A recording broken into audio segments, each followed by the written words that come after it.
नमस्कार साथियों, आप सभी को टारगेट विद नित्यम के इस चैनल में दिल खोल करके स्वागत है। जैसे में आपको लगातार पता चल रहा है कि टारगेट विद नित्यम चैनल से जीके जीएस का सीरीज दिया जाता है जो सभी परीक्षाओं के लिए महत्वपूर्ण है।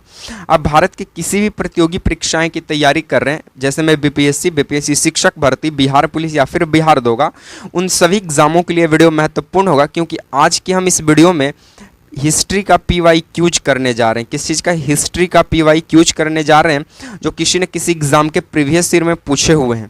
तो हम उन्हीं सवालों को लेकर आए हैं जो लगातार एग्जामिनर जो है वो सवाल को पूछ रहा है, और वो तमाम सवालों का फुल डिस्कशन होगा ऑप्शनों के साथ। तो पहले आप वीडियो देखिए, वीडियो का डिस्कशन अगर आपको अच्छा लगता है तभी वीडियो को लाइक कीजिएगा, शेयर कीजिएगा, चैनल को सब्सक्राइब कीजिएगा, ठीक है। तो चलिए हम सीधी बात नो बकवास पे चर्चा करेंगे। सबसे पहला सवाल आपकी स्क्रीन पे नजर आ रहा है क्या कि 1526 में बाबर ने किस वंश के शासक को हराया, ठीक है, और मुगल साम्राज्य का नींव डाला? ऑप्शन ए गुलाम वंश, ऑप्शन 2 लोधी वंश, ऑप्शन 3 शुंग वंश, या ऑप्शन डी इनमें से कोई नहीं। तो आपको बता दें कि 23 अप्रैल 1526 कब डेट है? 23 अप्रैल 1526, ये डेट याद रखिएगा। तो 23 अप्रैल 1526 को क्या होता है? पानीपत का युद्ध होता है। पानीपत की प्रथम युद्ध, पानीपत का फर्स्ट युद्ध, यानी पानीपत का प्रथम युद्ध होता है। इस पानीपत के प्रथम युद्ध में दो व्यक्ति लड़ते हैं, एक बाबर लड़ता है वर्सेस एक लड़ता है इब्राहिम लोदी। और ये जो इब्राहिम लोदी है ये दिल्ली का शासक है, ठीक है। बाबर जो है ये अफगान का रहने वाला है, ठीक है। इसे बुलाया गया, आमंत्रित किया गया, और इसे इब्राहिम लोदी का चाचा जो कि सूबेदार हुआ करता था वही इसे बुलाया था। फिर उसी को ये मतलब कहा जाता है ना, जिसके थाली में खाए उसी के थाली में छेद कर दिया, ये कौन? बाबर, ठीक है। तो 1526 में पानीपत की प्रथम युद्ध होती है। इसमें बाबर और इब्राहिम लोदी दोनों युद्ध लड़ता है। बाबर जो है इब्राहिम लोदी को हरा देता है। क्या कर देता है? हरा देता है। और बाबर जो है कलंदर का उपाधि धारण करता है। कौन सा उपाधि? कलंदर का। और इसी कलंदर का उपाधि धारण करने के बाद अपने सगे संबंधियों के लिए जो है ये कहने मतलब सोना चांदी दौलत का जो खजाना है वो खोल देता है। कौन? ये बाबर, ठीक है। चलिए सर, यहाँ तक तो समझ में आ गया। तो 1526 में बाबर ने किस वंश के शासक को ये हराकर मुगल साम्राज्य का नींव डाला? तो ऑप्शन नंबर 2 लोधी वंश। शासक कौन था? इब्राहिम लोदी था, जिसे हराया और हराकर कलंदर का उपाधि धारण किया। चलिए अब इससे रिलेटेड कुछ महत्वपूर्ण फैक्टों की हम बात करते हैं, ठीक है। चलिए ये लीजिए, सबसे पहला सवाल बोलता है कि पानीपत का प्रथम युद्ध कब लड़ा गया? तब पानीपत का प्रथम युद्ध 21 अप्रैल 1526 ईस्वी को लड़ा गया, पानीपत का प्रथम युद्ध। खानवा का युद्ध कब लड़ा गया? तो इसके एक साल बाद खानवा का युद्ध लड़ा जाता है 1527 में। खानवा का युद्ध कब लड़ा जाता है? 1527 में। चंदेरी का युद्ध कब लड़ा जाता है? तब 1528 में। चंदेरी का युद्ध 1528 में। और लास्ट था बाबर का युद्ध, घाघरा का युद्ध, जो कि 1529 में लड़ा जाता है। और ये जो घाघरा का युद्ध था ये जल और थल दोनों में लड़ा जाने वाला युद्ध था। जल और थल ये दोनों में लड़े जाने वाले युद्ध थे। तो ये सारी जानकारी आप यहाँ से याद रखिएगा सवाल नंबर 1 से। अगर आपको ये डिस्कशन अच्छा लग रहा है तो वीडियो को लाइक कर दीजिए, कमेंट में जरूर अपना राय दीजिए। चलिए नेक्स्ट सवालों की ओर हम लोग आगे बढ़ते हैं। नेक्स्ट सवाल आपसे बोलता है कि पानीपत का प्रथम युद्ध कब हुआ? Option A 21 April 1526, option 2 21 January 1527, option number 3 21 March 1528, option number 4 19 अप्रैल 1526। अभी पीछे प्रीवियस ईयर प्रश्नों में करवा है कि पानीपत का प्रथम युद्ध जो है वो 21 अप्रैल 1526 को लड़ा गया। इसका right answer option number A होगा, ठीक है। 21 अप्रैल 1526 को पानीपत का प्रथम युद्ध होता है। और इस पानीपत का जो प्रथम युद्ध है वो किसके किसके बीच होता है? तब बाबर और इब्राहिम लोदी के बीच में होता है, जिसमें बाबर की जीत होती है। बाबर क्या कर जाता है? जीत जाता है, और जीतने के बाद ये कलंदर का उपाधि धारण करता है। कौन सा उपाधि? कलंदर का उपाधि धारण करता है। अच्छा, बाबर का आत्मकथा का क्या नाम है? यहाँ पे हम लिखते हैं बाबर का आत्मकथा का क्या नाम है? तो बाबर का आत्मकथा का नाम है बाबरनामा। बाबर का आत्मकथा का क्या नाम है? बाबरनामा है, जो कि बाबर खुद लिखा है। तो बाबर का आत्मकथा का नाम है बाबरनामा, जो कि किस भाषा में है साथियों? जो कि तुर्की भाषा में है। किस भाषा में है साथियों? तुर्की भाषा में है। तो सेकंड नंबर सवाल आप इतना याद रखिए। अब हम इसके कुछ महत्वपूर्ण फैक्ट बात करेंगे। चलिए थोड़ा जूम कर देते हैं, लीजिए। सबसे पहला फैक्ट बोलता है कि आगरा शहर का नींव किसने रखा था। ठीक है, तो आगरा शहर का नींव किसने रखा था? आगरा शहर का नींव जो डाला था या रखा था, वो रखा था सिकंदर लोदी। कौन रखा था? सिकंदर लोदी। कौन रखा था? सिकंदर लोदी। सिकंदर लोदी जो है वो आगरा शहर का नींव रखता है। उसके बाद गज ए सिकंदरी भी सिकंदर लोदी लाता है। गज ए सिकंदरी किसने शुरू किया? सिकंदर लोदी ने शुरू किया गज ए सिकंदरी। बाबर का मकबरा कहाँ है साथियों? तो बाबर का मकबरा जो है ये काबुल में है। ये बाबर का मकबरा कहाँ है साथियों? तो ये काबुल में है। बाबर का मकबरा कहाँ है? काबुल में है। अच्छा, मुगल काल की भाषा क्या था साथियों? तो मुगल काल की जो भाषा थी वो फारसी थी। कौन सी भाषा थी साथियों? फारसी भाषा थी। अच्छा, आपसे एक और सवाल पूछेगा कि बाबर ने प्रसिद्ध तुलुगमा पद्धति, कौन सा? तुलुगमा पद्धति। तुलुगमा पद्धति का प्रयोग सर्वप्रथम किस युद्ध में किया साथियों?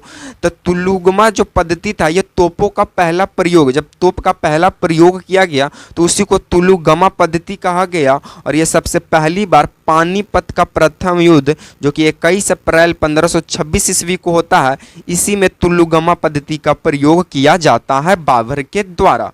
तो इस बात को भी आप ध्यान रखिए सेकंड नंबर सवाल से ये सारी जानकारी। चलिए हम लोग थर्ड नंबर सवालों की ओर हम लोग आगे बढ़ते हैं। चलिए थर्ड नंबर आपका सवाल क्या कहता है कि भारत में ग्रैंड ट्रंक रोड कौन बनवाया? ऑप्शन ए बाबर ने, ऑप्शन बी शेरशाह सूरी ने, ऑप्शन नंबर 3 अकबर ने, या ऑप्शन डी इनमें से कोई नहीं। तो आपको बता दें कि भारत में ग्रैंड ट्रंक, इसी को जीटी रोड कहा जाता है, इसकी शुरुआत जो किया था वो शेरशाह सूरी किया था। इसका राइट आंसर ऑप्शन नंबर 2 होगा। कौन किया था? शेरशाह सूरी किया था। अच्छा, आपसे एक और सवाल पूछ सकता है, शेरशाह सूरी का बचपन का नाम क्या था? बचपन का नाम, तो शेरशाह सूरी का बचपन का नाम था फरीद खां। क्या नाम था? फरीद खान हुआ करता था। ठीक है, फरीद खान था बचपन का नाम, किसका? शेरशाह सूरी का। ठीक है, यहां से क्लियर हुआ। चलिए अब इससे रिलेटेड इंपॉर्टेंट फैक्ट्स की बात करते हैं। सबसे पहला फैक्ट बोलता है कि अकबर ने प्रयागराज का नाम क्या किया? तो अकबर ने प्रयागराज का नाम चेंज किया। क्या किया? चेंज किया। और अकबर ने प्रयागराज का नाम चेंज करके, बदल करके इलाहाबाद रखा। क्या रखा? इलाहाबाद रखा। और ये वर्तमान में फिर इलाहाबाद को चेंज करके प्रयागराज रख दिया गया है। ठीक है, चलिए अकबर का मकबरा कहाँ है? तो अकबर का मकबरा है आगरा के सिकंदरा में। कहाँ है? आगरा के सिकंदरा में। आगरा के सिकंदरा में है। किसका मकबरा? अकबर का मकबरा। ये अकबर कौन था? तब बाबर का बड़ा बेटा इब्राहिम लोदी। यहाँ पे ध्यान दीजिएगा, बाबर है, बाबर का बड़ा बेटा इब्राहिम लोदी। इब्राहिम लोदी बोल रहे, सॉरी एक सेकेंड, इसको हम इरेज कर देते हैं। ठीक है, एक सेकेंड हम इसको इरेज कर देते हैं। ठीक है, देखिए अच्छा ये बाबर का बड़ा बेटा का क्या नाम था? तब बाबर का बड़ा बेटा का नाम, ये बाबर का 4 पुत्र था जिसमें इसका बड़ा बेटा का नाम था हुमायूं। क्या नाम था? हुमायूं। ये हुमायूं का बड़ा बेटा का क्या नाम था? तो अकबर नाम था। ठीक है, ये जानकारी होनी चाहिए। बाबर का बेटा हुमायूं और हुमायूं का बेटा अकबर हुआ करता था। तो अकबर ने प्रयागराज का नाम चेंज करके इलाहाबाद रख दिया। और अकबर का मकबरा कहाँ है? तो आगरा के सिकंदराबाद में अकबर का मकबरा है।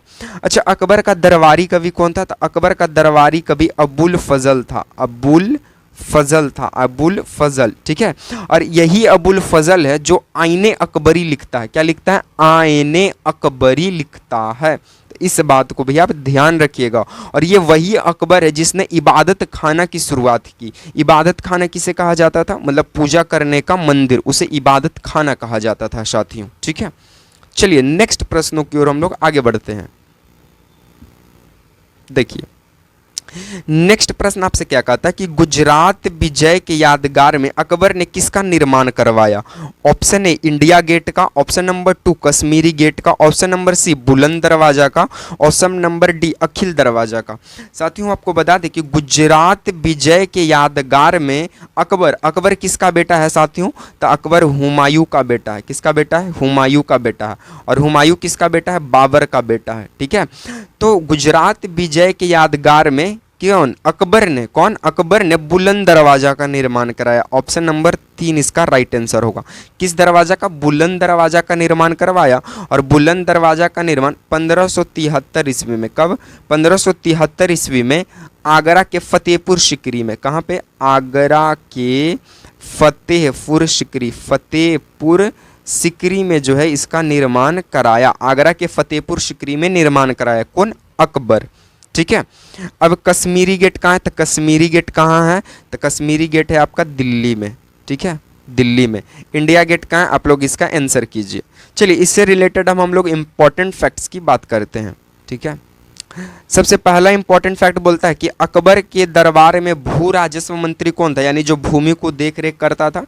तो अकबर के दरबार में साथियों भू राजस्व मंत्री टोडरमल हुआ करता था। कौन हुआ करता था? टोडरमल हुआ करता था। ठीक है। अच्छा, तानसेन का असली नाम क्या था? तो अकबर के दरबार में संगीतज्ञ भी रहते थे। अकबर के दरबार में संगीतज्ञ जिनका नाम तानसेन हुआ करता था। इस तानसेन का असली नाम जो था वो रामतनु पांडे था। क्या नाम था? रामतनु पांडे हुआ करता था। रामतनु पांडे जो है तानसेन का असली नाम हुआ करता था। और ये ग्वालियर, ये कहाँ से बिलोंग करता था? यह ग्वालियर से बिलोंग करता था। ठीक है। इसका बोलता है फिर लास्ट फैक्ट कि अकबर जो है ये तानसेन को किस चीज का उपाधि दिया था? तो अकबर ने तानसेन को कंठ बिलास का उपाधि दिया। किस चीज का? कंठ बिलास का उपाधि दिया। किसे दिया? अकबर ने तानसेन को दिया किस चीज का उपाधि? कंठ बिलास का उपाधि। और ये तानसेन क्या था? संगीतज्ञ था। क्या था? संगीतज्ञ था। तो इस बात को भी आप यहाँ से इतना सारे इंपॉर्टेंट फैक्ट्स को ध्यान में रखिए। चलिए नेक्स्ट आपसे सवाल क्या कहा था कि कौन अंतिम मुगल सम्राट था? बताइए कौन अंतिम मुगल सम्राट था। ऑप्शन नंबर ए कौन है? ऑप्शन नंबर ए औरंगजेब था, या ऑप्शन नंबर 2 दारा शिको था, या ऑप्शन नंबर 3 सिराजुद्दौला था, या ऑप्शन डी बहादुर शाह द्वितीय था। तो आपको बता दें कि मुगल जो अंतिम मुगल सम्राट था वो था कौन? वो था बहादुर शाह द्वितीय। इसका right answer option number D होगा। ठीक है, अंतिम मुगल सम्राट बहादुर शाह द्वितीय था। इसी का अन्य नाम था बहादुर शाह जफर। बहादुर शाह जफर इसका जो है दूसरा नाम हुआ करता था। चलिए अब इससे इंपॉर्टेंट, अच्छा औरंगजेब कौन था? ये दारा शिकोह कौन था? बताइए दारा शिकोह कौन था? इसका आंसर आप लोग कमेंट बॉक्स में दीजिएगा। इससे इंपॉर्टेंट फैक्ट्स की बात करें तो सबसे पहला समझिए कि जो बहादुर शाह द्वितीय था जो कि अंतिम मुगल सम्राट था, इसका अन्य नाम क्या है? तो इसका अन्य नाम है बहादुर शाह जफर। बहादुर शाह जफर जो है इसका अन्य नाम हुआ। अच्छा, दिल्ली के राजा इसे जो है दिल्ली का राजा कहा जाता है। इस बात को भी आप ध्यान रखिएगा। ये बहादुर शाह द्वितीय या बहादुर शाह जो जफर है इसे दिल्ली का राजा कहा जाता है। 1862 में बहादुर शाह जफर को 1862 में एक घटना क्या घटा था हमें ध्यान में नहीं आ रहा है। ये कोई इंपॉर्टेंट फैक्ट बनता है। हाँ, यहाँ पे 1862 में शायद इसकी मृत्यु हो जाती है रंगून में। कहाँ होती है? रंगून, बर्मा में इसकी मृत्यु हो जाती है शायद। ठीक है, और इसे जो है ये 1857 की क्रांति होती है तो उस समय जो है यही सम्राट होता है। तो भारत के सैनिकों के द्वारा इसे शहंशाह-ए हिंदुस्तान यानी हिंदुस्तान का राजा, शहंशाह-ए हिंदुस्तान के भी नाम से जाना गया, बहादुर शाह जफर को या बहादुर शाह द्वितीय को। तो इस बात को भी आप ध्यान रखिएगा। बाकी यहीं तक रहेगा ये आज का सवाल हमारा इतिहास का। ठीक है, बाकी अगर आपको इसको PDF लेना चाहते हैं या नोट्स लेना चाहते हैं तो आप टारगेट विद नित्यम चैनल को ज्वाइन कीजिए। वीडियो पसंद आया तो वीडियो को लाइक कीजिए, वीडियो को शेयर कीजिए, चैनल को सब्सक्राइब करना मत भूलें। इसी तरह के सीरीज के साथ आपसे मिलेंगे नेक्स्ट वीडियो में। तब तक के लिए आप तमाम साथियों को देखने के लिए जय हिंद, वंदे मातरम।